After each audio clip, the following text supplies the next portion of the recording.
In June 1959, Her Majesty the Queen opened the new Guildhall. There was a concert by Sir Thomas Beecham, a concert of classical music, and then the next night there was a concert of jazz and popular music with Chris Barber's jazz band and the singer Ottilie Patterson. Through the first few years there were all manner of different types of music, concerts, jazz, and it was slightly higher brow. What they perhaps didn't take account of in the very early years were people like Bill Haley, Elvis Presley and so on, who were going to create something of a revolution in popular music, if you like. They had a very fine organ installed, and there is a wonderful piece in the local paper, the Evening News. I think probably the mayor or one of the civic dignitaries says that whatever else happens, this organ is not to be used by pop musicians. I went to the Guildhall on a concert they had there in 1962. It was Bobby V and the Crickets, first one I really remember. And the main reason is that there were some local people playing on it as well. Frank Kelly and the Hunters were local people that we knew quite well, and it was a very enjoyable evening.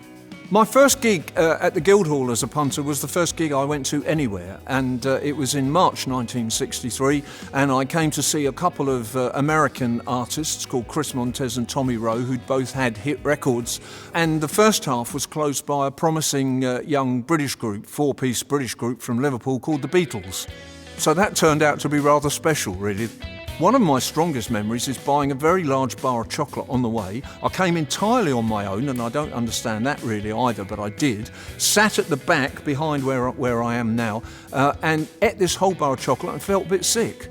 But I saw the Beatles, which was rather fun, and indeed saw them about 6 months later as well, by which time they were so popular everybody screamed wildly and you couldn't hear a thing. For my 12th birthday, December 1963, my mum brought me to the Guildhall to see the Beatles, and that was the first band I'd ever seen and my first visit to the Guildhall. When they get on stage, the energy just ripped through the place because they were so match fit all the time for playing so much. And to be quite honest, the sound system in those days they were terrible, absolutely rubbish. And you probably have louder hi-fi systems in your home now than we had in those days. But you could almost tell from the body language what song they were singing. Like they kicked off with a 1, 2, 3, 4. I saw her standing there. Place absolutely erupts. So I can't tell you that I actually heard a single note. All I did was just soak up that experience. And I have to say that watching that and feeling that enthusiasm and that hysteria experience, I knew that I was connected to something. And I didn't know how. And I didn't know how it was going to manifest itself, but I knew that there was something about this that I needed to be a part of. The next gig that stands out in my mind, apart from Frank Zappa and the Mothers of Invention, which was hysterical, but the one that had the most profound effect on me, I think, was when Jimi Hendrix came to town. He opened up, changed the show, and opened up with his version of Sgt. Pepper's Lonely Hearts Club Band, which was mind-blowing. Of course, later on, he set fire to his guitar on stage, which you probably can't do anymore. But while it was feeding back on the floor of the stage, and he'd sit over it and he'd put lighter fluid, set fire to it, and it was still playing and feeding back, and he would do things to it. When it was in big flames, he'd just pick it up, flaming, and he threw it back over his head, where it disappeared behind the amps.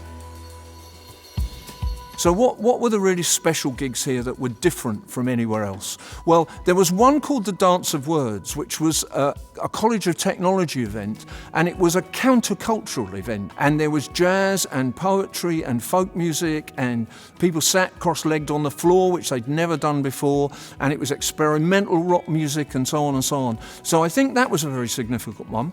The next one, I think, is the Pink Floyd's performance of Dark Side of the Moon here, because it was the first time that highly significant rock album had been performed in its entirety. And we were rather lucky, because it should have been performed the night before in Brighton, and they had all this special equipment to do this glorious kind of, post-psychedelic rock performance, and it broke down in Brighton. So they had to bring it here and play it here, and of course it's become one of the great albums. There was in Portsmouth at that time some very strong Nepalese hashish, and many members of the audience, including myself, were actually smoking that. I think that possibly may have enhanced our appreciation of the gig. One of the things that struck me about the concert, which was unexpected for me, was the amount of pre-recorded music that the Pink Floyd were using in addition to playing live, and that was of some interest to me and a little unexpected. The Captain Beefheart gig was again something that I was very excited about. Captain Beefheart was late coming on stage, and there was a little restlessness developing amongst the audience. In the front row, it was mostly occupied by Hell's Angels, and my girlfriend and I were sitting in, I think, about row 3. Arriving very late, Captain Beefheart looked up and down the row of rowdy Hell's Angels, came straight to the front of the stage, unzipped his fly and said, "If you lot don't shut up, I'm going to wee on the lot of you." And with that, the band struck up, and that moment of tension was diffused. Then the third one, which is a really odd kind of moral panic story, is a story about an American so-called punk band called the Tubes, who were going to play here on Remembrance Sunday. It was understandable in some senses that some people thought that that was really not appropriate on that particular day, but people got very much on their high horse about it, and the city councillors went somewhere else to watch them perform.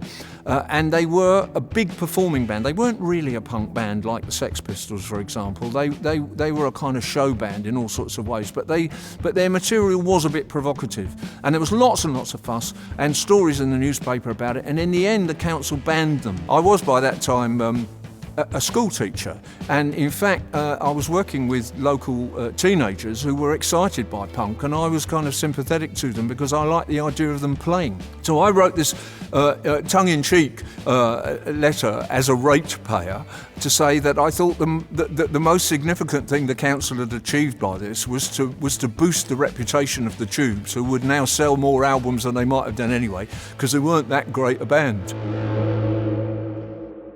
The first time I ever came to the Guildhall was to see a band called the Buzzcocks. I walked in through the Guildhall doors, saw the people, saw the fashion, heard the buzz, realised I was completely inappropriately dressed, changed my fashion outlook, changed my musical taste, and basically made me feel as though I was a teenager and not a kid anymore. My memories of the early gigs at the Guildhall was that you walked into just a buzz of sound, great energy. The floors were covered in beer. There was a blue haze of smoke just everywhere because people could smoke what they liked, where they liked back then. Sweaty bodies, sweaty floors, just, great energy, great fun. I probably didn't appreciate then what a centre of excellence Portsmouth was for music. It was just on my doorstep, and I was growing up and it was just there. The bands were incredible. I don't know any other area that had the sort of variety of music that we had at Portsmouth Guildhall. Having such a great venue here meant that lots of bands would play here, and I queued up outside for a Yes ticket back in 1970, whenever it was, and got to the box office and they just sold out, and I didn't get one, which killed me. We heard that Genesis were coming to play at the Guildhall. I got to school one day when we discovered that the tickets were going on sale, and a very good friend of mine, basically between us, we planned, right, that's it, we've got to go and get tickets. So we bunked off school, came down here in our school uniforms, joined a very, very long queue. Quite a lot of people had actually been sleeping out overnight to get tickets. Got to a stage where we'd been there for several hours when eventually they came out and said, that's it, there are no more tickets. So we didn't get tickets, sadly. I got on the phone to my mother because I think I was going to make some excuse for being home from school late, and she said that the school had already been in touch and told them that I wasn't there. So got done for skiving and didn't get tickets either.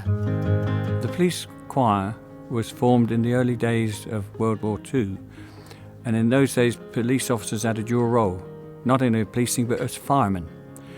And because of the heavy bombing of Portsmouth, the Guildhall was one place that needed to be protected as it was a target. During their standby periods, their rest periods, They would go down into the cell block and they would have their sandwiches, cup of tea, that sort of thing. But then they started singing. One or two started singing. That developed into harmonising, and one of the special War Reserve officers knew about music, and that they started singing properly. And people thought, this is not bad, why don't we form a choir? I didn't even know that we had a choir. And then one Christmas night, Police Constable 250 Wareham was on duty at Central Police Station, just down the road, and I was having my meal break at 2 o'clock in the morning. And next to me was my sergeant, my favourite sergeant, Bill Bosco. And Harry Belafonte was singing on the radio, Mary's Boy Child. I started singing along with him. Foolish thing to do, because he nudged me and said, "What are you doing on Wednesday?" And I said, "Nothing, Sarge." He said, "You're in the choir." So next Wednesday I turned up, and that was 53 years ago, and I'm still going.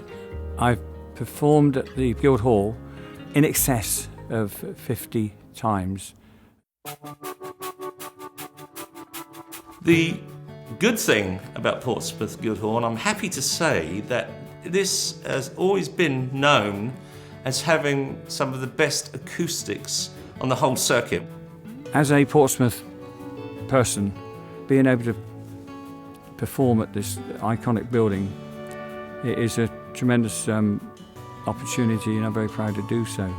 It's a great joy, especially in the Guildhall here, when you finish a number of songs and you get that wonderful applause by 2,000 plus people.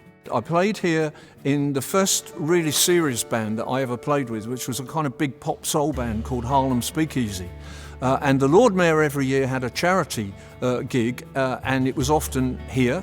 And I played on this huge stage, and we'd only ever done sort of youth club gigs and things like that. And to be honest, I felt a bit lost. It was so enormous, and I was kind of looking across the stage to see if I could see my mates who were playing as well.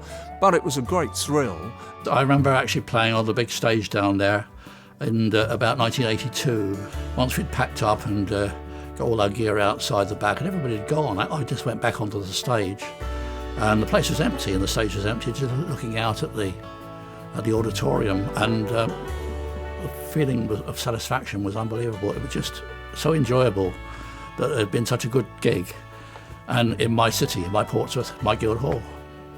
I think this iconic building is wonderful for music and the people of Portsmouth.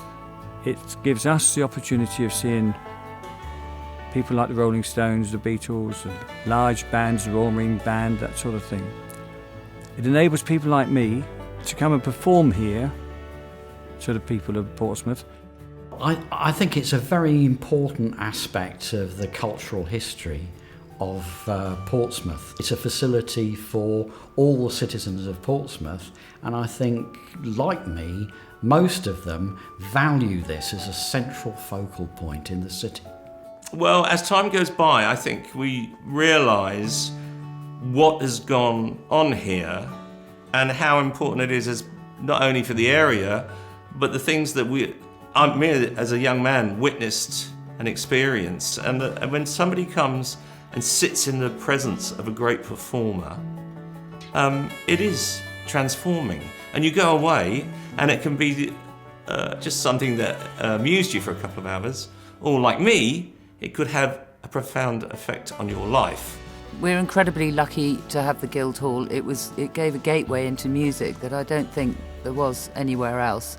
It was a bigger influence in my musical appreciation than anywhere else. And that's got to be why this building is so iconic.